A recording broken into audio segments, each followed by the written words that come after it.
Hello and welcome to episode 8 of the Sly Tiger Gaming podcast. I am your host, Todd Hamilton, and before we get into today's show, just a little bit of housekeeping. Sadly, we've had to say goodbye to Shelley Barber. Her schoolwork has just gotten too much in regards to her time and her spare time, so we wish her well with that, and maybe we'll hear from her again in the future. But joining me today, we've actually got everybody else. But we've sort of split the show into two segments. So for the first half of the show today, we have got Aeme Dellery. Hey. Kristian Young. Chris Cardiello. Hello. And Peter King. Howdy. Cool. What's everybody been playing, guys? Let's start with Pete. I'm still in my League of Legends phase. It's coming up to the end of Season 4 for League of Legends, so you've got to sort of grind your way up the ladder if you want to get a good result for the end of the year. Do you think you're going to make gold before the end of the year? Nah, I'm hoping to get about sort of mid-silver. I'm terrible, but I'm okay with it. Fair enough. And you Twitch stream now? Yeah, I recently joined or found 4 randoms to do a ranked 5 team with, which means I play with the same 4 people every time rather than randomly queuing with strangers. So it's quite good. It means we can work on teamwork and get a bit more polished, which is quite a bit of fun. Do you want to plug your Twitch handle? Sure. It's just NZ Pete because I'm that original, and 88 because it was the year I was born. So NZ Pete 88 is my Twitch handle. Cool. So yeah, and do you have like any regular schedule, or are you just doing it as you can? I just do it when I can. Fair enough. Find him, follow him, watch him. Cool. Chris. Well, much like Pete, I'll be playing League of Legends 2, just without the ranking part. I recently went to visit a friend in Belgium, and we played League of Legends a lot, especially the Ascension mode, which was featured a couple of weeks ago. Mm-hmm. And many late nights were spent trying to get the perfect Ascension, the one, you basically never let the other team win ever, And there's not much else to say about that, really. It was cool. I quite like that Riot have decided to make these sort of featured maps. They make a game mode for sort of 2 to 3 weeks and release it just to mix things up and then take it away again. Yeah, it gets interesting. Yeah, it was really fun. Yeah, it was just after like 4 days of us trying to play to get that perfect Ascension got really stressful, and by the time like a week passed by when my friend said, "Oh, let's play Ascension," I was like, "No, not anymore, please." But yeah, it was still so fun. Just enough to get sick of it, and then they take it away. Yeah, it's good. Exactly. That was Basically, yeah. Just one game was enough for me to do that. I hated that mode. Aeme, what have you been playing lately? Well, mostly an abundance of logic games on my phone, but other than that, I finished Black Flag, getting like all the chests and all the maps and all that crap. Yeah, a couple of random Steam games. Tried to play one of the Sherlock ones recently, but my keyboard was playing up and wouldn't work. Is that with the that game only. Is that the Crime and Punishment one, the one that just came out? No, I wish, but no. I finally brought like all the rest a while back in a Humble Bundle, and I think it was or a Steam sale. I can't remember. A thing. But yeah, one of those. I got like all of them super cheap, and I've been trying to play through them, but work has been keeping me a little bit busy from everything. Yeah. Cool. Kristian. Played a lot of games in the last week. Can you name any of them? I'm struggling. What was that one that you played with the Angry Birds in Space, yes. or like Yes. thing? Beyond Gravity. Part of my new YouTube series called Let's Play a Cheap Steam Game. I played a game last night called Beyond Gravity. It is exactly what they describe it as. Almost a skill type, easy, almost mobile game. Jump at the right moment to get on the right bit. And yeah, I played that last night, recorded it, and the developer tweeted us calling it an ace review, and I quite enjoyed it. I also played on the weekend. I played another game called Bird Assassin, which is another sort of cheap game for the series, which involved me mowing down birds with a minigun. I'm waiting for that developer's tweet. Sweet. So yeah, You might be waiting a while. Playing a lot of those games lately. Cool.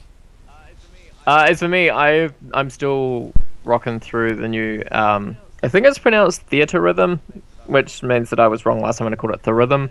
But that Final Fantasy game for the 3DS. I'm trying to basically unlock every character, which is a bit pointless. So I bought that game because I wanted to have something that I could play over a long period of time when we fly to the UK later in the year. But it's looking like it's not going to last that long, so I have to pick up something else instead and just not touch it. Wait, speaking of that game, would you suggest me buying it even though I have the previous game? Because I've been considering it's much better. Maybe not at full price, but no, it's much better. The one thing that kind of drove me to buying was the fact that it has like 250 songs, while the other one had like 50 in comparison. I'm still unlocking already, new songs for it. I've gotten like 30,000 of the point thingies that you could, whatever that is, and I'm still unlocking new songs all the time. So no, it's cool. Wait, which one's that? Theatre Rhythm for 3DS, the Curtain Call. It's a sequel. Right. Yeah. No, it's cool. Anyway, let's move on to the news with Kristian.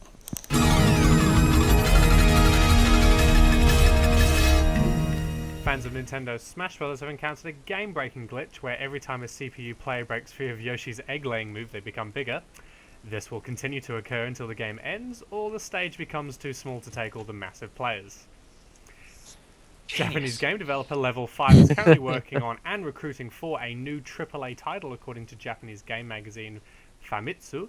Several certain words in a job description point to this new title being related to Yokai Watch, an extremely successful Yokai. Oh, okay. An extremely successful property for Level 5 that has both anime and manga titles as well as 2 3DS games. Dragon Age producer Yasuka Saito has spoken about exploring the possibility of seeing a Dragon Age game on the PlayStation 4. Dragon Quest. God. Because you speak about Dragon Age all the time. This is surprising, assuming Dragon Quest has appeared mainly on Nintendo hardware with the sole exception of PC. It would seem that PlayStation's unprecedented success may be influencing this decision. 2 hackers have pleaded guilty to charges by a US federal court regarding an elaborate scheme to infiltrate companies such as Valve and Epic. The 2 are part of an international ring being investigated for selling counterfeit Xbox One development kits, stealing login credentials, and planning structured SQL attacks. As long as they could break in and finish Half-Life 3 for me, I don't care. Supposedly they impersonated Microsoft staff and then got into the building and took the development kits out. Yeah. But I mean, so it's not really hacking then, it's... But then, that's full-on theft. But then, who... At what point did the security guard think, oh, yeah, your staff, you can just walk out with this Xbox One development kit? Like wouldn't there be, Maybe a lot of security? Maybe they hid them in a backpack or something. Well, anyone who's ever worked in a company... Amy's got it. The only flaw. Put a bag over it. But everyone knows there's protocol for moving things like this. Yeah, I would have checked bags or something like that. That seems a bit... The worst part about it, it's all been masterminded by someone in Australia, apparently. And, of course, America haven't really got jurisdiction in Australia, so it's all getting sticky.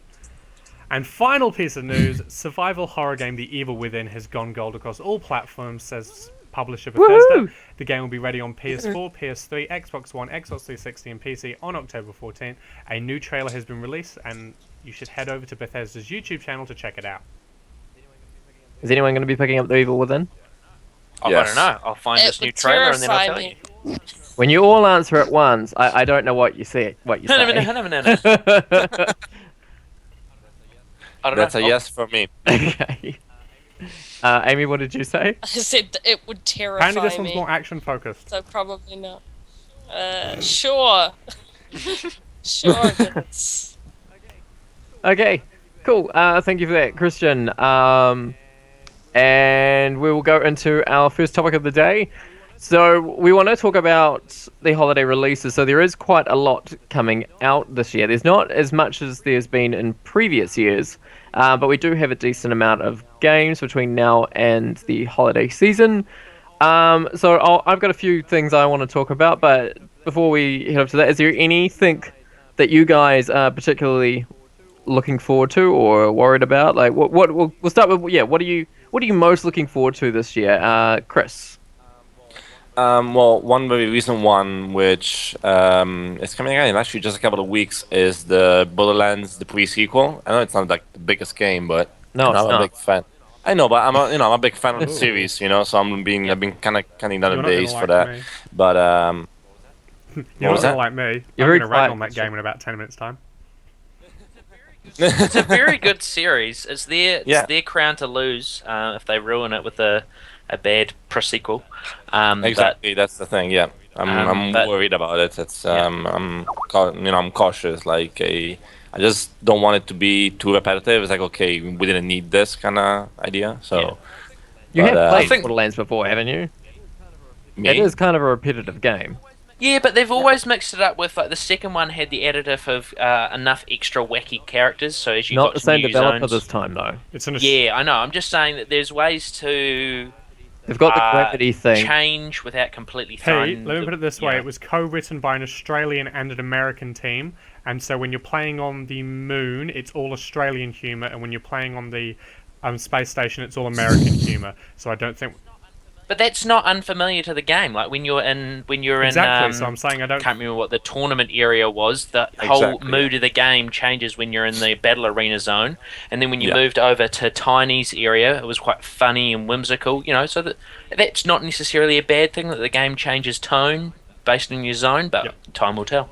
I was meaning Yep. more like gameplay, like that game's gameplay gets quite repetitive. But Yes, it's a shooter looter. Yeah. You're doing the same thing Exact- the first time you kill a monster as you do the last time you Exactly. kill a monster. exactly. It's story that's going to drive you through.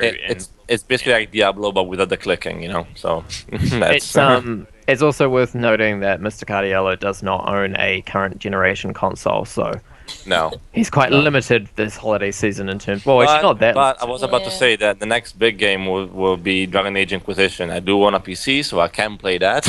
Do you? I thought you owned a And Mac. I think there's somebody. Nope. Well, I still do, but I own a PC now. I mean, not like a huge gaming, super powerful Okay. PC, but still. We'll I can get to play it. Dragon Age a little bit later. Yeah. One Can imagine. game at a time. Yeah. Okay, so Borderlands pre-sequel, that's your pick of the year for what you're most looking forward to? Not most, no. Well, then why It's did the most recent. What was the question I asked? Sorry. I've Okay, got then like Dragon Age. 3. Okay, Pick all right. one. Well, we'll go on to Amy. You've been a bit quiet, so let's hear Okay. from you. What are you most looking forward to? Well, okay, so there's heaps coming out. As you all know, I love Assassin's Creed. That's coming out, but it will be Which pretty one, much though? the same stuff as always. Which Assassin's Both of Creed? them. Both of them. Right. But mainly the newer one. I mean, the the next next gen, gen, current yeah. gen one. But probably, and like Master Chief Collection, I'm gonna get that. But Sunset Overdrive, especially after their attempt at a live action trailer, because everyone else was doing it, I found that quite amusing. I'm So, hearing it's mixed things about that game now. I'm hearing that it's not quite living up to its hype. Yeah, I'm hearing that as well, but I'm still like, it still looks like a game that's a shooter one that I could actually play. Because I've played Borderlands and it went horribly wrong. And I had a second person backing me up. Same thing with Halo. So I'm hoping I can actually play Sunset Overdrive. Sunset Overdrive is they're fundamentally very different games. Borderlands is a first-person shooter, and this one looks to be third-person. Well, yeah, it's shooter. I think still this to me. this is going to be more of a sort of Team Fortress 2 type of gameplay. Very Uh, arcade well, looking. Yeah, It is, from what I've been told, it's pretty much Tony Hawk's with a gun. wasn't That that like doesn't the sound first good release to me. statement? That does not sound like a good Back in deal. the day, Aeme, Yeah. there used to be a game But, called The Club that did that, and it failed miserably. I have no idea what that is called. It's but- what that. It's Tony yeah. Hawk's with a gun. That kind of proves his Like point. it was running through and shooting things in certain ways to get combos and trick shots, and you'd run off walls, and it was terrible. Apparently, Oh, you're yeah, vaguely. you Yeah. you kind of get screwed over if you're on the ground for too long. Like the point of that game is to try and stay off of the ground. You're grinding on things. Motion and aerial, yeah. Yeah, like you don't want to be Yeah. on the ground. So if you find yourself stuck on the ground, Amy, get ready to Yeah. just make sure you've got a good save or something. Yeah. But yeah, the only other one would, like, I'm not getting it because one of my flatmates is, but everyone at work is quite interested in it because they're biased, I'd say. But Shadow of Mordor everyone's quite waiting It's for that. actually getting some pretty damn Yeah. good reviews. I'm almost tempted to pick it up, and I'm not the biggest Lord of the Rings fan. In Yeah, fact, I I don't think like regardless of the IP, it looks like it's getting some good buzz. I was listening to some stuff today, and they were saying that you don't need to know or really know Lord of the Rings to be able to play this and enjoy it.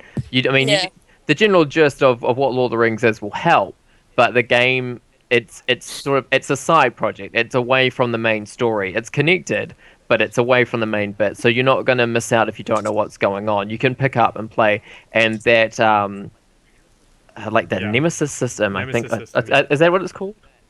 Yeah, that it's really interesting how there are all these different ways to get to your target and kill them. You can get rivals, you can promote people, like get influence over enemies and then let them rise through the ranks and help you kill them later on. It's really interesting. I mean, I'm hearing good things about this game, but I mean, I'm probably not going to play it, but it'd be really cool if they end up taking this idea of that Nemesis system and adapting it to a game like Saints Row or something where, there's a lot of character to it that's got like lots of guns and things. I think that would be quite cool for me, but yeah. Though this I'm hearing good things about, I'm just not really that interested. Yeah. I don't know. Yeah, I'm not the greatest Lord of the Rings fan sort of thing, but I don't know, just all the different ideas of how you can go about stuff is what's made me vaguely interested. Yeah, so it looks quite funny as well. There's quite a bit of humour. Like if you die to a boss and then come back and try to fight him again, he'll have some sort of witty remark about how you've survived and he's going to kill you again. Like it's quite neat. Yeah. Pete, what are you looking forward to?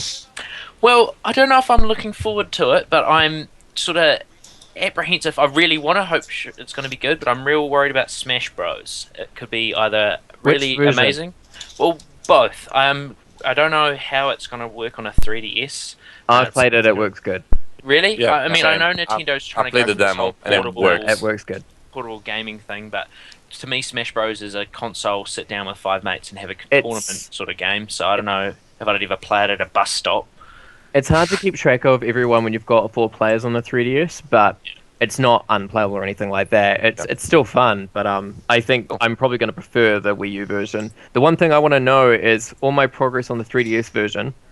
Mm-hmm. Can I carry that over to the Wii U, or am I going to have to do it all over again? Because that's going to probably annoy me. That'd be interesting if it's 2 separate accounts. Yeah. And do we know? I mean, I haven't looked into it, but is it cross-platform? No, Can you play Wii U people you can't. online? Oh, definitely cannot. That's probably good because Wii U people will have a distinct advantage with a proper thumb controller and a quick dash extra button. Yeah, Anyway, that's a game that I'm got high hopes for and hoping that it fulfills that and doesn't tank terribly. Kristian, what are you in particular looking forward to this year? I downloaded last night Shadows of Mordor, so I'm going to give that a shot very soon. I think mainly my heart's set on Far Cry 4 only because I've played all the other Far Cries. I do like them, and so quite interested in that. But I am curious and earning towards Pokemon Ruby on the 3DS. I am a horrible person in the sense that it's the nostalgia of my youth bringing me forward to play Pokemon. When I pay for it and install it, I actually don't have a good time, and so I'm stuck in this endless loop. So I know I'm going to buy Ruby, I know I'm going to play 20% of Ruby, I have no clue whether I'm going to finish Ruby. And also today, Minecraft for PlayStation Vita, the final code was submitted to Sony for approval today, which means it'll almost certainly be out in time for my trip to England, so I can play Minecraft on my 19-hour flight to England. I couldn't think of anything worse. Yeah, I'm not really than repetitively mining blocks while you repetitively sit in a chair for 12 hours. Sound like torture. Yeah. For me, it was mentioned before, but everyone knows what I'm looking forward to this year. I think I've mentioned it once per podcast. Well, it may surprise you. Go on. No. Little Big Planet. No. WWE 2K15.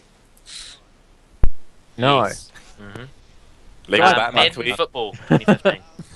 No, Dragon Age Inquisition. What? I've made absolutely no secret about my anticipation for this game. And every time I see it, I haven't seen anything about this game that's sort of taken away from that hype. Which usually there's always something like, I mean, like even with Final Fantasy 15, another game I'm greatly anticipating, like I go through waves of this looks really good, oh that doesn't look so good, oh you can only control Noctis the whole way through, oh that kind of sucks, like I don't have party control. But this looks fantastic. I'm interested in the story, I'm interested in the characters, they're bringing back the characters from previous games that I care about, they've addressed how they're going to handle bringing over your previous game saves from older consoles to the newer ones with the Dragon Age Keep, which I have been waiting on the beta list for months now, and I'm getting kind of pissed off that I haven't gotten into it yet, thinking I might not, but that's okay. And of course, the Dragon Age Keep. No, it's not. Bullshit. The Dragon Age Keep, you basically it's like a motion comic set in the art style that they do all their little like transition scenes in the previous Dragon Age games, which is actually quite a cool art style. And it plays through all the decisions that have happened in the previous two games. But the cool thing about it is you can tweak each decision to what you had chosen to make it match your save, or if you haven't got previous saves, you can create your own new one. And then once it's finished, it's like, here you go, import this to the game, and then bam, when you start the game up, you've got this backstory that you've created without having to have played through the previous game. So it's actually really cool. Something like that for Mass Effect, right? Like a comic book that had the same thing, or am I confusing? Yeah, when they brought it through to PS4, you had a multi-choice to... PS4? No, sorry. PS3, yeah. Yeah, when they brought it through to PS3, they had a multi-choice for the first game because of If they brought Mass Effect to PS4, I'd probably play through it again. But yeah, no, I mean, that one was slightly different in terms of it was very limited what you could choose. It was just a couple of key moments in the game, not everything. So you lost a lot of content if you didn't actually play through those games. It was just a few key decisions about who lived in place. Yeah. This one, it's going through who did you side with on this issue, who did you recruit, who did you not recruit, who did you romance, did you let this key event happen, did you let, because with Dragon Age, a lot of key events had very different outcomes, and it splinters off very quickly into like a big branching system. So there's a lot to keep track of. But it's looking really, really good, and it'll be. I'm hoping for the best, but then I'm expecting the worst in terms of how they're going to handle some of the diversity of the characters. They've got gay characters, straight characters, bisexual characters, and a pansexual character. Did they have asexual? Wait, did you say asexual or not? No? Oh. No. Well, I mean, there kind of is. There's a male character in your game who you cannot romance, but that's because they are they're a demonic spirit that inhabited the body of a deceased child, and so they're a fully grown male, but they are not really human, and flag. But yeah, and playable Kunari for your main character. You can choose race elf, dwarf, Kunari, human. So yeah, no, that's definitely one for me to watch. I've had that pre-ordered for quite a while now. Anyway, enough about me rambling about Dragon Age. I want to move on to now some of the games we're a bit more concerned about. And I'll start off the conversation with Bayonetta 2 coming out for the Wii exclusively. It's not doing so hot in Japan. Any thoughts on this, guys? And girl. Let's start with ladies first. Pete. No, okay. No, actually, that's a good place to start. Pete, you're our resident Nintendo fanboy. I actually never played the original, so it wasn't on Nintendo. It was on. Yeah, I mean, I'm just saying. I've never played Bayonetta 1, so it's not something I have an opinion of. I'll wait for some more clued up people like yourself or online reviews to come out, and I'll see what I think. Aeme, do you have any idea? I only played the demo of the first one, so it's kind of been like, doesn't register on my radar kind of thing. I mean, we've got a regular Wii. We don't have a Wii U, though, or any of that crap. Yeah. I think if your Wii's not regular, you should go see a physician. Yeah. Bazinga.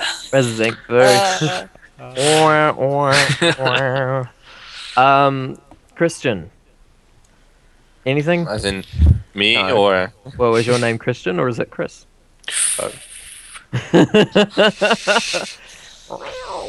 Okay. I played Bayonetta until I turned it off and said I'd never play You didn't it even again. get past the first opening mission. Yeah, it was that bad. And as far as I've ever Well, hold known... on. It wasn't bad. You just didn't like it. Yeah, as far as I've ever known, Bayonetta is Devil May Cry-esque gameplay with a different story. And I'm not in for those things, and the fact that half the people, well, most of the people in this podcast aren't quite too sure what it is. I just don't think it's that type of gameplay's in at the moment, and the fact that it was, of course, announced as a Wii U absolute exclusive, and this was going to be some Hail Mary for them, I think's really put the nail in the coffin. Chris, I know that you played Devil May Cry. You're into these sort of games. Did you play the original Bayonetta?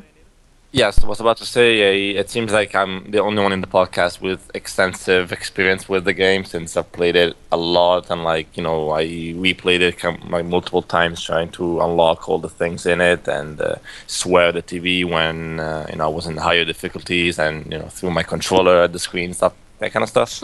I So you're love the experienced, game. yeah. Yes, I am. So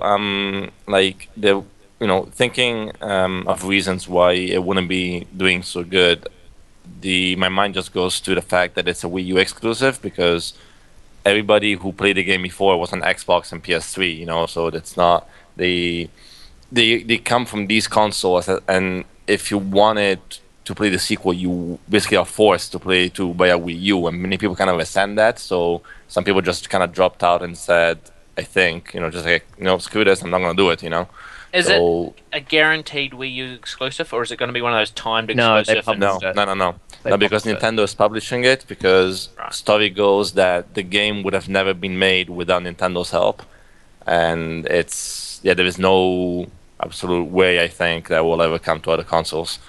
Crazy. To sort Yeah. of put it in perspective, for its first week sales in Japan, when the original game was released on the Xbox 360 and PlayStation 3, it sold around 200,000 copies in its first week. But the Wii U exclusive sequel has sold only 38,000 units in its first week. So, which is a shame because Platinum Games, they're actually a really good developer. But yeah, this game's just sort of tanked. I have a couple of ideas as to why it's not doing so hot. I think it's definitely been left on the wayside by Nintendo in terms of publicity and promotion. They pulled it out at all the trade shows, but it's being sort of swallowed up by the hype for Smash Bros. Also released in the same week as Smash Bros. Smash Bros did like over 100,000 or something, like ridiculously high number for its first week sales on the 3DS over in Japan. Bayonetta 2 is just not getting a look in. And so it'll be interesting to see what happens when it comes to the West, whether or not the sales increase or decline from what it already is. I think that game's quite in trouble, and I think that franchise after this is looking pretty bleak. Like Chris was saying, it was shopped around to Sony and Microsoft, and they both declined the idea of, and Sega as well, who published the original one, all declined making it, putting up the funds to publish it, and Nintendo stepped in and said, yes, we'll do it, but only if you make it exclusive, obviously. And it looks like that deal hasn't worked out for everyone involved. So that's a real shame, especially for fans of the series like Chris, but yeah. Oh well, so sad. Too bad. Make something else. What else is there that's not looking like it's going to do too terribly? Escape Dead Island. That's right. Has yep. anyone heard of this? Well, Not Is even it the no. next Dead Island game? It's a spin-off of Dead Island universe. You want to tell us about it there, Kristian? Oh, that's all I really know. It's by the same people. It's only coming to PS2, 360, PC, so not next gen. And it is based by the same people who did Dead Island in the sort of No, different people. Is The it? people who made Dead Island have gone on Oh, to is it make in Dying Light. It's being published by the Dying same... Light does look good. Yeah. Yeah. That's what the makes of Dead Island going. No, this is a Swedish publisher who have come on and they're doing this.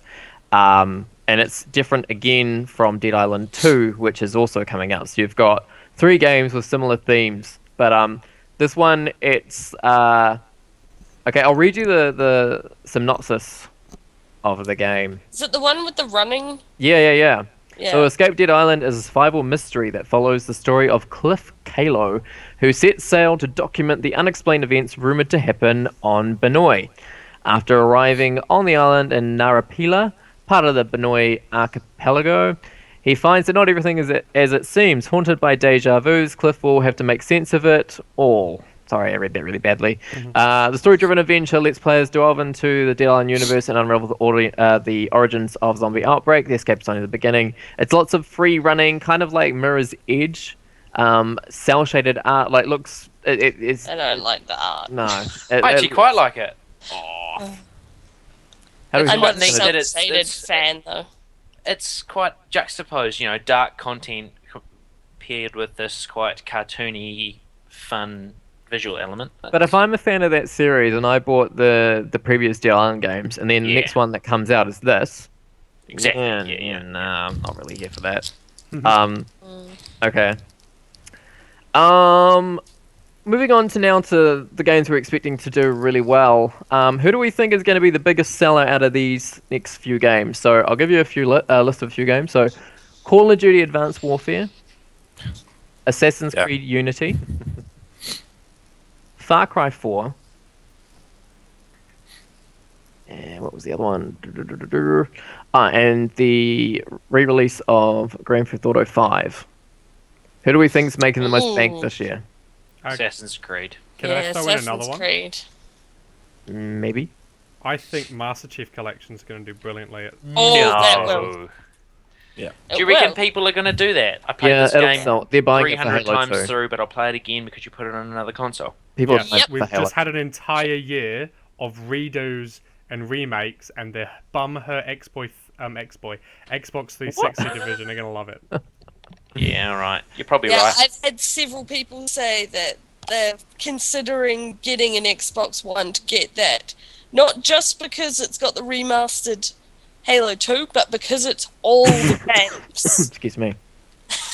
I'm just coughing and And Yeah. also, you've got to take into account that there's nothing else to play on Destiny's- Xbox. Yeah, Destiny's less than great launch has really thrown a lot of people back into the Halo. Halo mechanics, because Bungie copy-pasted the Halo mechanics, and time again, all I'm hearing is people going, it's just a really good Halo. I'm really excited for Master Chief Collection. And Bungie's sitting there going, we're trying to distance ourselves from them, thank you.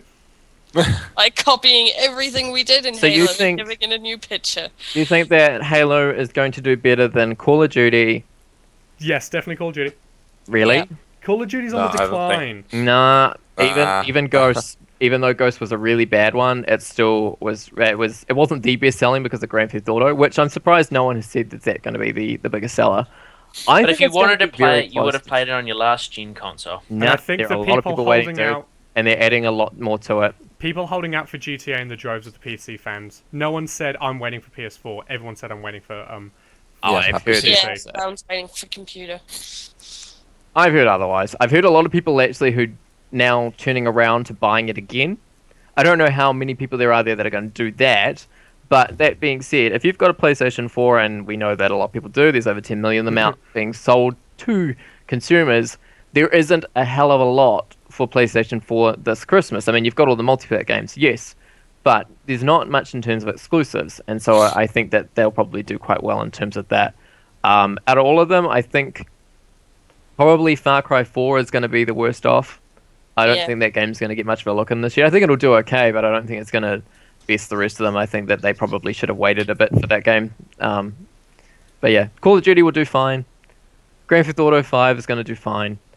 The Master Chief Collection will do fine for an Xbox game. I don't think it's going to be the top seller out of all of them by any means, but Only because it's on one console. But even then, I still don't think it's going to sell quite as well as everybody expects. But there will be a lot of people that'll do well, especially over America. I think worldwide that game will probably teeter off a bit in terms of other games. Assassin's Creed Unity, I'm not sure how that's going to go. I think it'll do okay. I don't think it's going to go great. Little Big Planet 3, everyone. What do you Oh. think is going to happen to that? No. No. You guys are missing the underdog here. Rocksmith is coming back. Oh yeah, that's Is it? right. Yep, you can I take know a real one guitar person and that- plug it in. I only know one person with it. Oh, good. Great. Complete silence after that. Yay! I never understood that. As a guitar player myself, I've never understood the point. When I could It's just for get the sheet people- music and learn the song and actually play it. Yeah, but it's for people that have never played guitar before, so they. But can, no. This isn't SingStar. This isn't tap the green buttons along with the music. Yeah, that's what I They've mean. actually It's- got to play. No. Yeah. Rocksmith is legitimately an electric guitar, and you have to learn the chords and strum along to the track. That doesn't that's sound what I do fun anyway. to me. It's supposed to teach you. I don't know if it's supposed So to. yeah, it's really a tutorial device built Yes. in with an Basically. achievement It system. sells well amongst the people who are interested in that, but that's such a niche market. Yeah, it's the people who are musical enough to play guitar, but not musical enough to want to learn guitar. Yeah. Basically, yeah. Or probably people that feel like they know how to play guitar after Guitar Hero and then they give it a shot. Basically, Oh god. It's No, like- because it's you've like got to the buy your own upgraded electric version. guitar. I mean, you can pick up Yeah, I some know. entry-level electric guitars, and Yeah. All right, to wrap up this first segment, guys, I want each of you to tell me if you can only buy one game, what's that one game going to be? And we're going to start with Chris. for the Dragon Christmas Age season. Inquisition. Yep, so, sorry, what? You So both, you excluding it. if you've already got stuff. so one game coming out this between now and Christmas. What is the one game that you hope is sitting under the Christmas tree for you? Okay, so I start. Yes. Okay, Dragon Age Inquisition. Pete. I'm going to go with Smash Bros. Wii U. We don't know if that's coming out this year. No, we don't. But you I'm said hoping what it game does. do you hope is under the Christmas tree? Out of hoping what's they- coming out between now and then. So you hope for Wii U, Smash Bros, but out of what we know is coming this year? I'd go GTA 5. Kristian. Far Cry, because I know I will play that entire game. Aeme? Assassin's Creed Unity. I'm gonna go with Chris. I want that Dragon Age. Gimme. All right. Well, thanks for joining us today, guys. And we will catch you all again next time. Does anyone? I know Pete, you've already talked about your Twitch channel. Does anyone else have anything that they want to plug just before I bit you off? Nah, I don't use that's fine, no. Twitch frequently enough I have a- recently. I have a second thing I'd like to plug. Go for it. I also take part in a group called Aspect Gaming, who do community esports and video game viewing events. We've got a bunch of events organised for the League of Legends Season 4 finals. So we've booked out the Sky City Casino Event Centre up in Auckland and Paramount Cinema, which is one of the major art house cinemas in Wellington. We're going to have huge viewings with prizes and mini conventions and all sorts of stuff going on. So jump over to our website, aspectofgaming.co.nz, and have a look what we're up to. Pete, that sounds great. How much is it going to cost me? $7 for the Wellington viewing and $20 for the Auckland viewing. The Auckland viewing does include food, but the Wellington convention event will have food. It'll just be at your own charge. And what are the dates for these? Sorry. 19th of October, both both? venues at 5 o'clock. Yeah. Well, it's a live event. We'll be streaming it straight from South Korea's stadium. With can't remember the name of the stadium off my head, but it's a stadium they built for the 2001 Football World Cup, and it holds something like 70,000 people, and they're packing it out. All right. Thanks, guys. Wow. We'll catch you next time. Thank you. Bye. Bye bye.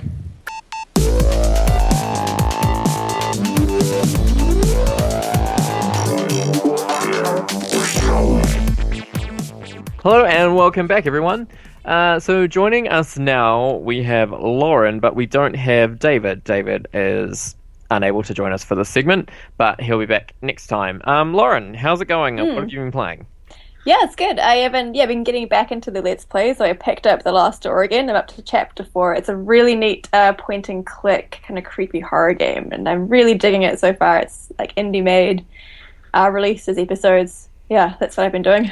That's really appropriate with Halloween coming up later in the month. Yeah. Yeah, pace yourself. Gosh. I must have all the Halloween all month. Awesome. Okay, so for this segment, which we brought Lauren in for, we're going to be talking about the games coming up in the first quarter of 2015. So stuff coming from January to, well, we'll be generous and say April, but it's not really the first quarter. But anyway, so we're going to be talking about what we're looking forward to, what we think will do well, what we think won't do well, what concerns we've got with them. But let's start with Lauren. Tell me about Dying Light. Well, this one caught my eye because it's quite a unique take on the zombie genre as we've seen, since it has that sort of Mirror's Edge first-person parkour aspect to it. So like really dynamic. You spend the day trying to prepare for nighttime when the zombies turn all feral and come after you and become more like runners as opposed to shamblers. So it was looking really good. The graphics look stunning. I won't be able to play it for that reason, but I'm going to enjoy watching people play it. So, well, it is on. Yeah. It's on Windows, PS3, PS4, Xbox 360, and Xbox One. And I have none of them. You have none of them. Okay. But maybe I'll watch Kristian play it. Oh, why do you keep volunteering me to play zombie games? Kristian does not handle or cannot handle horror games. Like even anything that slightly hints at being remotely scary. What was that one that you played on the channel the other day? Oh, I played Only If, which is hardly a horror or a thriller, but you're just. You even said to me that one you got creeped out by. I got real creeped out. It was Friday night. I was home alone. Okay, well, speaking of creepy games, Kristian, what else is coming out? So let's start with the one I kind of do not and / do want to play. So let's go with Bloodborne. I think I'm interested in it because I've been following a lot of the Dead Souls and everything that's been going throughout the media for the last year or so, and they say it's a lot. It's the same sort of concept, but it's different because they're going to have a different weapon system. It's going to be more dynamic. There's going to be more hordes. It's going to be more about being a frontal assault rather than having like defensive strategy. And all the weapons have like two like stances. So like they were saying, like your little axe can smash things apart, but then you can move into a second axe and start getting like AoE for pushing people around and crowd control. So it kind of reminds me a little bit like Diablo that we've been playing. So yeah. But I think at the end of the day, I'll probably watch someone play that rather than actually play it myself because I think I'll get scared. All right, so far we've got two games that no one wants to play. Interested. I'll play it. Okay, complete opposite from the horror games, moving into more action genre. Lauren, what else comes out around February? Oh, and also Bloodborne is a PlayStation 4 exclusive. We should probably mention that as well. Huh. Well, Evolve caught my eye because I thought at first it was a horror game, and those tend to be my where I'm drawn to, even though I can't play any of them.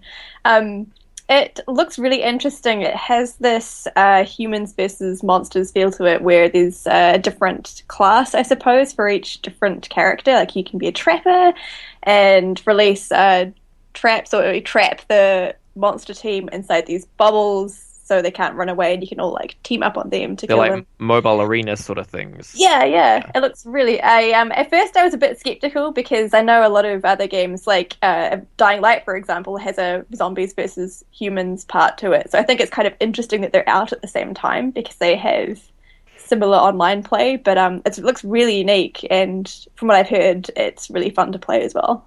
Yeah, it had a really good showing at E3 earlier this year, which. I think going into E3, there wasn't a lot of hype behind it, but after E3, it had a good showing. People were interested in it. They had a mini tournament there, which got a lot of buzz. And I remember like most Twitch channels and YouTube videos at the time, like almost all of them had Evolve ads playing, like when you first looked them up. So it got a lot of buzz for that, and that's coming to Windows, PS4, and Xbox One. And on Xbox One, it has timed. Exclusive DLC. The thing I like about Evolve, and the thing that sort of interests me in it, it's really pushing that teamwork aspect. There's 4 of you. It's kind of taking some good concepts out of the MOBA scene, but not taking a MOBA. And I think it'll be good because I know the game really doesn't champion people soloing. And that's what MOBA has, all the MOBAs have a lot of people just wanting to do it themselves, and I think that's really going to champion some teamwork, because at the end of the day, if you just go in as, because there's 4 different classes by yourself, I don't think you're going to last very long, so it's going to force people actually to work together. Yeah, I think some really good, the monster payoffs. succeeds when the team starts splitting up, because they become very easy to pick off, but when they're together, that's when the monster is sort of screwed. So as long as you stick together, you have a decent shot of taking down the monster. But it's cool. It reminds me of, and of course it would because it's made by ex Left 4 Dead developers, Turtle Rock Studios. But no, it looks cool. Yeah, I also dig the fact that you can play it, I guess, like locally as well as online, because I did play Left 4 Dead 2, the online monsters, zombies versus humans, and that online play was so aggro, and I couldn't handle it. I played that with Pete on the weekend. How was it? It was good. I am a terrible zombie monster Yeah, person. me too. High five. I got control of the tank, and the only way he knew that I was a tank was basically because the tank came running from far away, which is me, and run. And I went to like try and tackle him or grab him and start pummeling him, but I ran straight past him and often because I was in the swamp level, and I ran straight into the swamp and drowned. And I was like, oh. That is it's so like, you. was that you? Like, yes. Yes, yeah, that's how I take as well. So you're a good company. Yeah. Keeping with the action game theme, coming to the PlayStation 4 as an exclusive is the Order 1886, which, Kristian, you've been following. Yes. It's steampunk. That's literally all I'm gonna say. let's just say steampunk and walk away, because I think that's all people really want to hear. It's set in old-y, worldy London. You're the Knights of the Round Table. You're all living for hundreds and hundreds of years. Insert zombie trope here about half-breeds versus the non-half-breeds, the people... Well, they're not zombies, they're like werewolves and stuff. Like yeah, but I'm calling it a zombie trope, because, yeah. Okay. And you do. But it's also, like, it's trying to push that all English class system at you as well, because the Order, the Knights of the Round Table, they're protecting the rich and the noble, while delving into the deeps of London, taking on the half-breeds as well as the poor. And and I think mainly the selling point is they've gone for that split next dimension, like so say if steampunk had taken off rather than like the Industrial Revolution. And so there's zeppelins, there's weapons that fire electricity, molten metal, that have like little funky little things. It's the steam. I keep saying steampunk. I'm being paid to say steampunk, by the way. It's the steampunk wet dream. Steampunk. So it looks good. We did talk in the weekend about how the gameplay that has been showed off actually hasn't progressed that much. The game's been on show for about a year now, and we actually haven't seen anything decent, which is worrying, seeing they've got a release day of February 20th. Yes. Oh, it was interesting you said about like all the weapons and stuff, because I was watching them demo it, and they mentioned that they'd put a lot of effort into making sure the steampunk aspect was somewhat realistic to the time, but I think it's a lot of effort for not a lot of reward, because no one's really going to notice features like that, even though they are quite cool. Yeah, they've built into the lore that the inventors are far ahead of their time, inventing technologies such as like thermal imaging and RC radio, which I guess is quite pivotal of the 1886 time. But yeah, I think only one game has pulled off, our weapons are amazing, and that's Borderlands, because they were so out there and wacky, and you had a sniper rifle that shot poison, or a sniper rifle that shot them and then they burst combusting. People are interested in that, but when you've like, look at my electricity gun, and they're not that wacky and they're still very keeping, and people will like them and they'll have their preferences, but they won't be fully appreciative of all the hard work the studio's trying to advertise themselves putting in. Yeah, I was getting a real Condemned vibe from it too, in the sense that it was quite horrifying, but then it had a lot of like combat that sort of broke that feeling, I guess. Like it, yeah. Do you think it's pushing that whole Van Helsing theme? Yeah, I reckon. Yeah. That's what I thought when I first saw it as well. But the CG little trailers have been pretty good at keeping my hype train going. Yeah, I'll be curious to watch someone else play it, as I've been saying a lot for these games. Well, it's a PS4 exclusive. We have a lovely 6-inch TV. I have no doubt I will be playing this. Oh, nice. Yeah, so maybe invite me along. Yeah, carry on. So those 4 games they'll do decently, but I think one of the big success stories and one of the games that people will be moving actively to get their game away from, in terms of release dates, is The Witcher 3 Wild Hunt. Yeah. Which is coming out on 24th of February, so 4 days after Order 8086. That is if they don't have any more delays. And is coming to Windows, Linux, PS4, and Xbox One. There's actually a petition to get it on Linux. It's actually really good to see that it made it there. Ah, interesting. Now, I've never played The Witcher games before. Kristian, you've played The Witcher 2?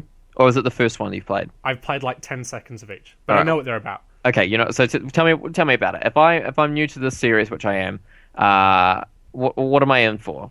Well, the thing you need to know is Witcher 3 is vastly different to Witcher 1, and I think that's why it's getting a lot of hype, because Witcher 1 was... Witcher 2 got a lot of hype. Yeah, and I think that was because it was... Yeah. If you look at Witcher 1 and Witcher 3, vastly different, but Witcher 2 is that stepping stone in the middle. It's kind... I mean, a lot of people are calling it and referring to it as being a bit like Skyrim, which is a bit unfair, because Skyrim's more of a... choose your class, choose your adventure, while Witcher you are this monster hunting guy who every now and again will also go after humans and assassinate them. But yeah, it's really just it's like a free-roaming action role-playing game, right? Yeah, and you run through the world and you go through you dungeon dive a bit and you go take out this one particular monster. Witcher 3 is saying it's going to have 80 additional monsters and it's going to have a map so big you'll actually need to get on a boat to get places. Cool. And so you're sort of...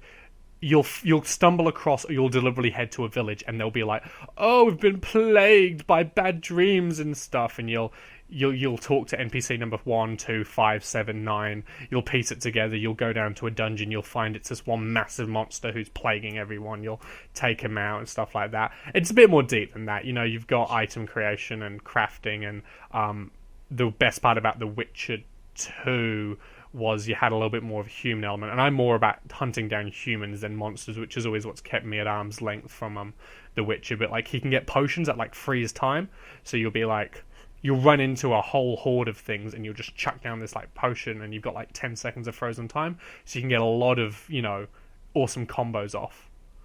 It seems to be going the way of, like, you know, Skyrim seemed to trigger this RPG biggest world ever that you can run around and until the cows come home. And even Dragon Age has sort of taken on like comparisons to Skyrim. So I do feel like that Skyrim's probably the game to beat at this point, because it's like the best rated role playing game for quite a while now. So I think that's sort of the gold standard. Yeah. So and the thing that irks me, because I want a Fallout. Bethesda made Fallout. Bethesda made Skyrim, and now Skyrim set a theme and a you know, an in. So at the moment, it's in to have a game like Skyrim. Hold on, because it's not in to have a game like Fallout. They had Skyrim 4, not Skyrim, The Elder Scrolls 4 Oblivion come out. Yeah. Oblivion, not and then they Oblivion. did Fallout. And then they did Fallout 3, and then they did Fallout Vegas, and then they did Skyrim. So theoretically, we should be... And then they did Skyrim the MMO. That's not them, that's someone else. They're just publishing that or whatever. But we've had no real talk. Fallout will be on its way eventually. Yeah, but how eventually? Like, I don't want it to show This generation, there will be a Fallout game. Yeah, but I don't want it to... I just want it now. I want Fallout 4, and I want it now. You don't have time to play it now. You've got... and you're doing Mordor at the moment. Yes, I'm doing Mordor. Yeah. Mordor. Aha. Anyway, also coming out around that time, and the game that I'm most interested in, is the long-awaited high-definition PlayStation 4 and Xbox One port of Final Fantasy Type 0 HD. I've been actively trying to avoid the story for this so that I don't know too much about it going in, because of these sorts of games, I usually end up spoiling it for myself before it comes out. I did it with 12 and 13, and I knew all about the shock ending of Final Fantasy 13-2. Oh no! Before it came over to our shores, so I'm doing my best with that. But from what I understand, the basic premise of that game is there's warring nations. There's like a esteemed group of students who run out and do missions, which is giving me very Final Fantasy VIII vibes. There's open world maps. It's action role-playing game, so you are moving around in combat. Supposedly it plays very similar, or as like an evolution of is it Crisis Core? Yeah, Crisis Core. The one with Zack. So there's that. And yeah, like 14 different characters to choose from, and you have 3 in your party at a time, so I'm looking forward to sinking my teeth into that in March. Probably by that stage I'll be finishing up like my 4th or 5th playthrough of Inquisition, so I'll be ready for something new by then. But it's looking good. You said something about like the weapons are really like there's heaps of different weapons as well. Yep, every character has a different class. So like you've got someone who uses a flute, someone uses a deck of cards, someone uses rapiers. Someone uses a giant scythe. Someone has 2 giant swords. You got someone using fisticuffs. Like there is all sorts of combat styles. So yeah, that's pretty cool. And you can, in your party of 3, you can switch between them on the fly, which is really good. They've toned down the difficulty for the Western release because it was notoriously hard in Japan, and to the point where people were actively complaining to the developer, saying, "Please make this game easier." And I'm all here for that. So there's multiple difficulty levels coming. They've taken out the multiplayer aspect of it, and given the reason that it was hampering development on HD consoles, which whatever, fine, just get a Final Fantasy out on these new consoles that's not 14, so that I can play through and enjoy the story. So yeah, I know a lot of people are upset that it's not coming to Vita. I mean, it might do one day, it probably won't, but Vita's dead in the water for games like that. Well, yes and no. I think it's just this particular game. It's not so much that they want to bring it to the West. It's more that they knew that there was excitement behind it, and they needed like a Trojan horse to prepare the Xbox One and PlayStation 4 for Final Fantasy 15, which the game comes with a demo code for. It doesn't come with the demo. They're going to try it. They've said that they want to try and get the demo out as close to the release of Type 0 HD as possible, but it'll probably be sometime later in the year. What I'm hoping, though, is that maybe we get 15 by the end of the year. I think it's a very high, very 15 hard ask. by the end of next year. Yeah, the end of next year. Yeah, sorry.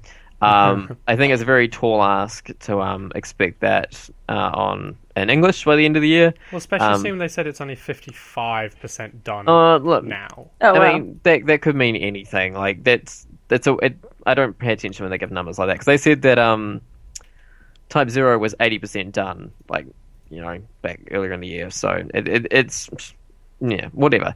It's just something to give people something to hold on to. Mm-hmm. But no, I mean, I think more realistically, a release date next year for maybe Japan.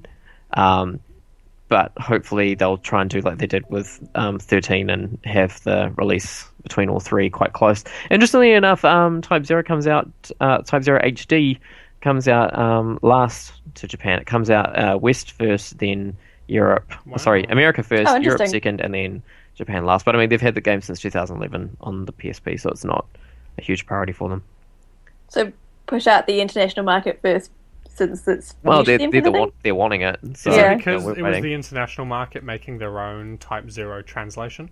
Maybe, but Oh, interesting. I don't Yeah, know. that was a bit weird. The modders and the hackers had just finished making their Type 0 translation. Actually, it's good to Google that story and read up on it, because from my understanding, there was a bit of like someone split off from the group and tried to get it pushed forward. No, not tried to, got it pushed forward without consultation with Square Enix, who had been working with them on it, and not with them, but like not working on the project, but had been letting them they've been keeping legal contact with each other Yeah. about what they're going to do and what they can't do. But then someone decided that they just wanted to get it out there ahead of Square Enix's E3 announcement, or any potential E3 announcement, and that pissed off Square Enix. So Square Enix did a quick slap job reveal for E3, and it all just went a bit messy. So, but yeah, it's the story is out there. There's a lot of different interpretations of it, but yeah, worth a Google. I'll look into it. So I love gaming politics. So out of those games, 1, 2, 3, 4, 5, 6, what are we most concerned for? So there's Dying Light, Bloodborne, Evolve, The Order 1886, The Witcher 3 Wild Hunt, and Final Fantasy Type 0 HD. Which of those games do you think is going to get lost in the crowd? I think I hate to say it's maybe the order, just because of the timing aspect. No, I I- agree with that. There hasn't been enough good hype for it. There is hype for that game, but it's always with a tinge of but it's not performing very well, or it's quite sluggish, or only very little bit of gameplay has been shown.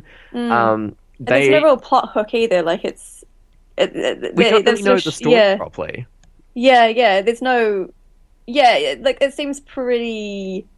I'm surprised it's coming out as soon as it is, with the Yeah. amount of information. I we mean, have. the obvious one to pull apart is it's a developer who usually makes PSP games, like Ready at Dawn, aren't known yeah. for their big AAA titles, and now they've been given, this big one to make for PS4 just a year and a bit after the PS4's out. It's in its early days. Well, they've been working on this for quite a while, like certainly 2011 or 12. Like it's been a few years, but the fact is that there hasn't been much of a push behind this game yet in a positive light. It's been making the rounds at all these different trade shows, but it's not getting that flawless hype. Like for example, Titanfall. Yeah. That game had huge hype. It didn't ultimately live up to it, but that game was just on everyone's lips leading up to its release. I don't think that's going to happen with the Order unless they do something pretty drastic between now and then, where they start just really pumping it out. I think after Christmas will be its time to sink or swim if they're going to do anything with it, but we'll see what happens. Out of all of them, which do you think is probably going to be the most successful? I would say probably Bloodborne, Witcher 3, or Final Fantasy. Yeah, I think I'd agree. I think Dying Light and Evolve are sort of going to do okay, but they don't have Evolve will do well. Yeah, it's going to be Witcher 3 hands down. It's got such cross-platform, presence. The fact that a Linux petition brought it to Linux means there's a lot of community behind it.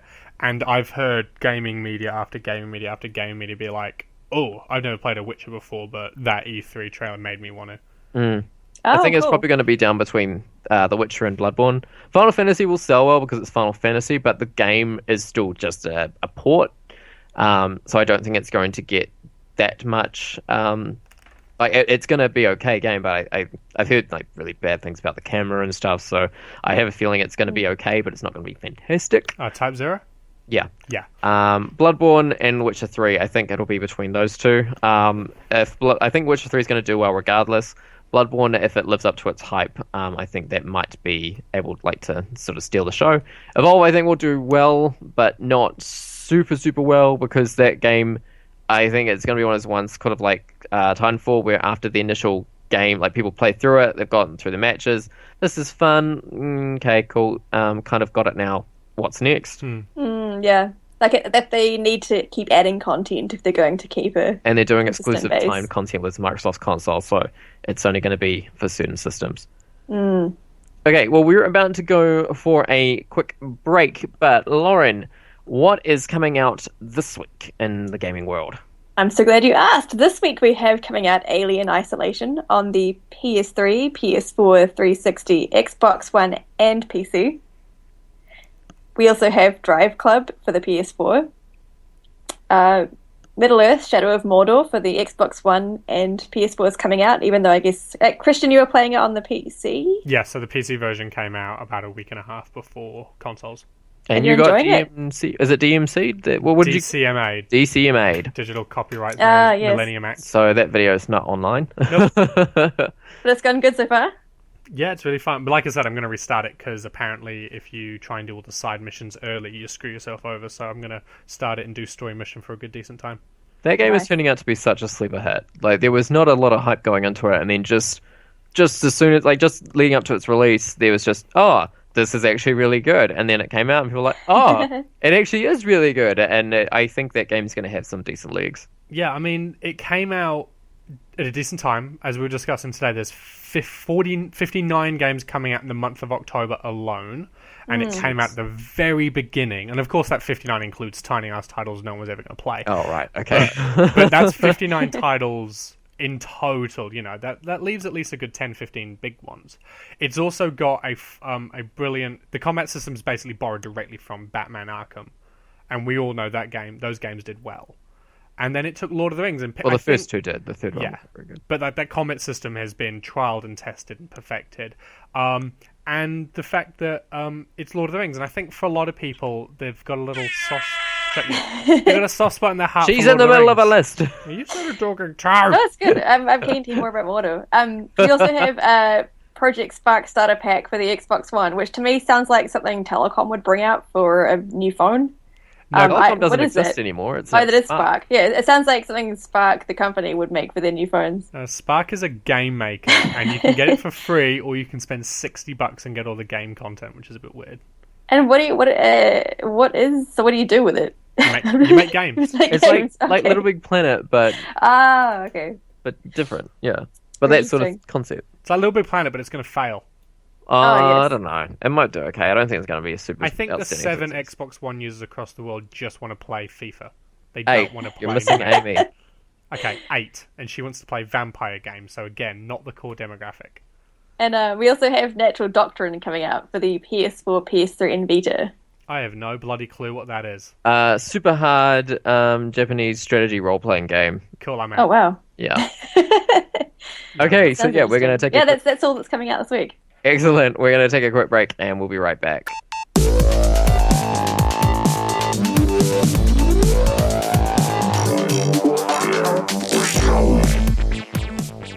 Okay, welcome back everyone.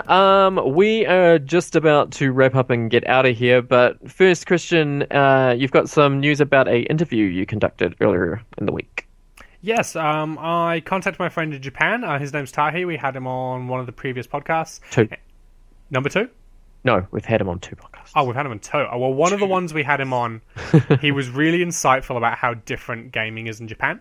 And so I wanted to further follow up on that. So sat down with him and we had a lovely, about 30-minute long conversation about how gaming is different in Japan. And there's actually some interesting things in there I didn't quite realise. So we'll put that up probably in about 5 days' time. We'll give this podcast a good 5 days to go, and so it'll go up halfway between.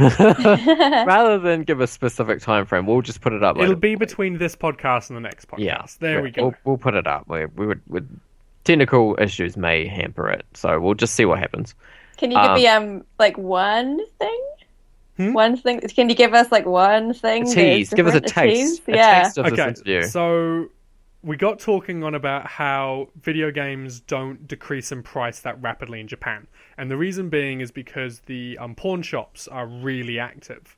And also because people keep buying. And then he went on to tell me that some pawn shops will sell games for more than the retail value if they've already got content on them.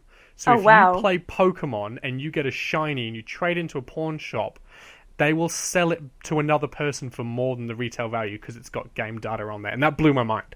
Oh, that is fascinating. I'm going to listen to the crap out of that interview. That sounds... Yeah. All right, calm down, Lauren. Calm down, Lauren. I'm getting excited. I can't help You're it. doing good, Lauren. Don't listen to him. You're doing good. Keep sucking up. I like it. Okay, and we have axed the bets for a little bit just while we're doing some restructuring of the show. So for the next while, we're going to do like a round robin in terms of who chooses the outro song.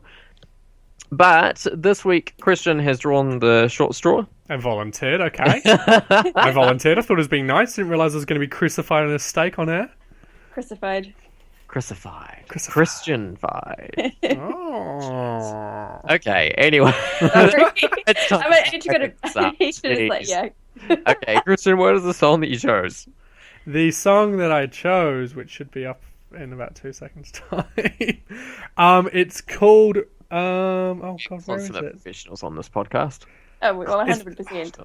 It was up and then something else popped up. It's called Transistor. It's a 2014 remix done by Beat Drop, and it is a upbeat, quite awesome remix of the Command and Conquer Red Alert's music, which I was quite drawn to. Red Alert was a bit of my childhood right there, but it's actually really good. Really, awesome. really good. The game or the song?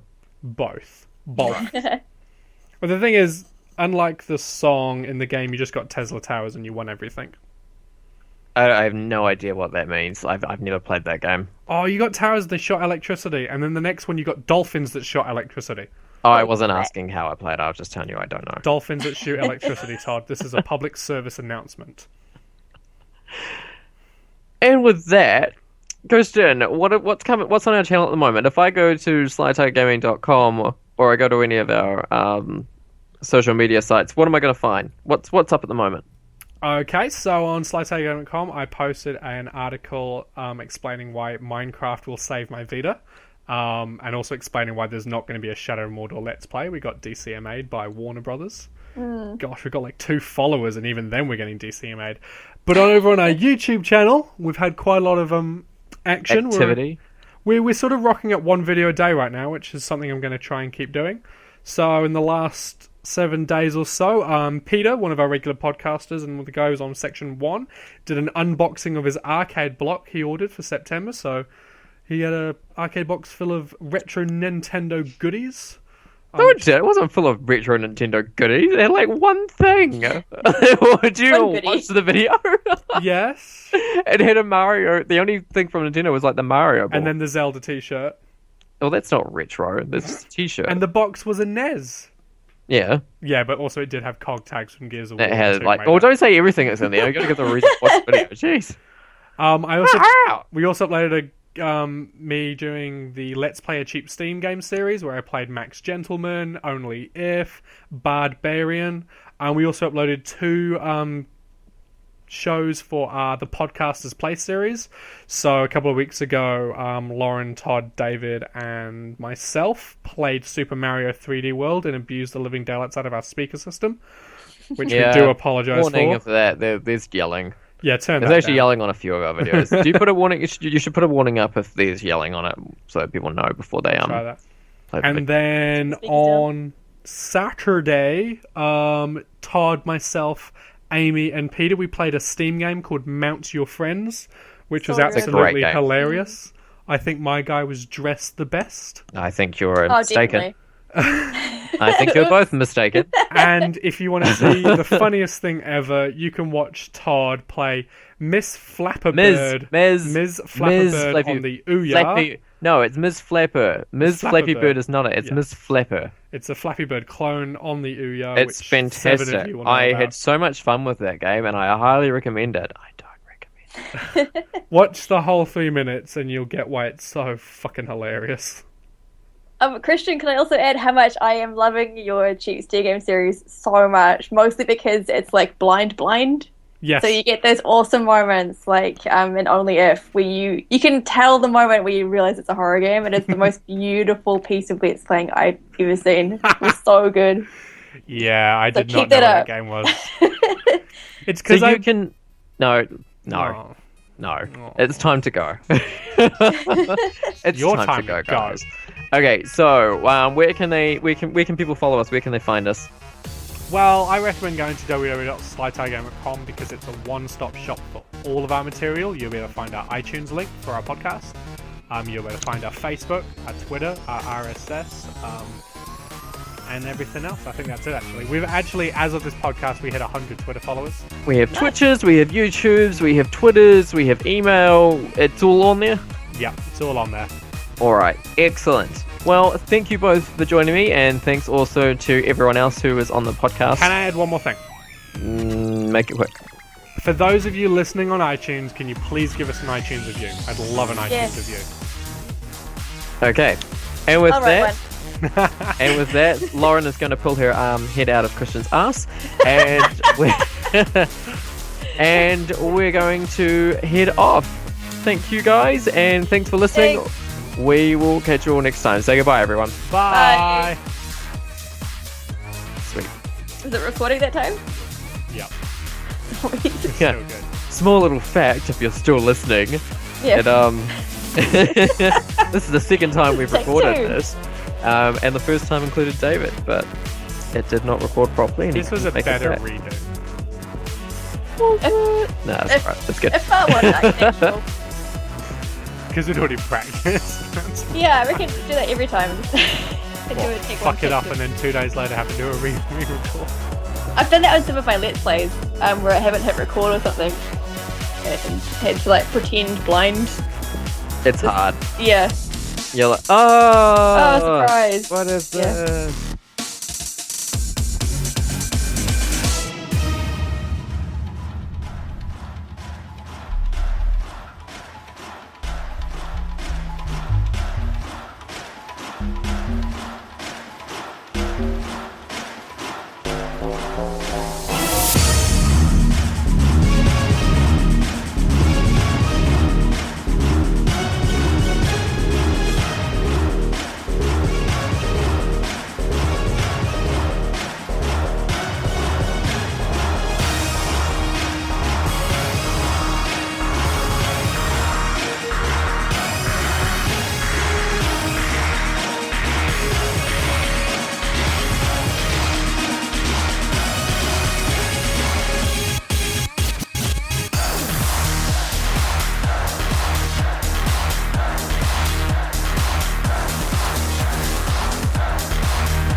Yeah, no, Natural Doctrine looks terrible.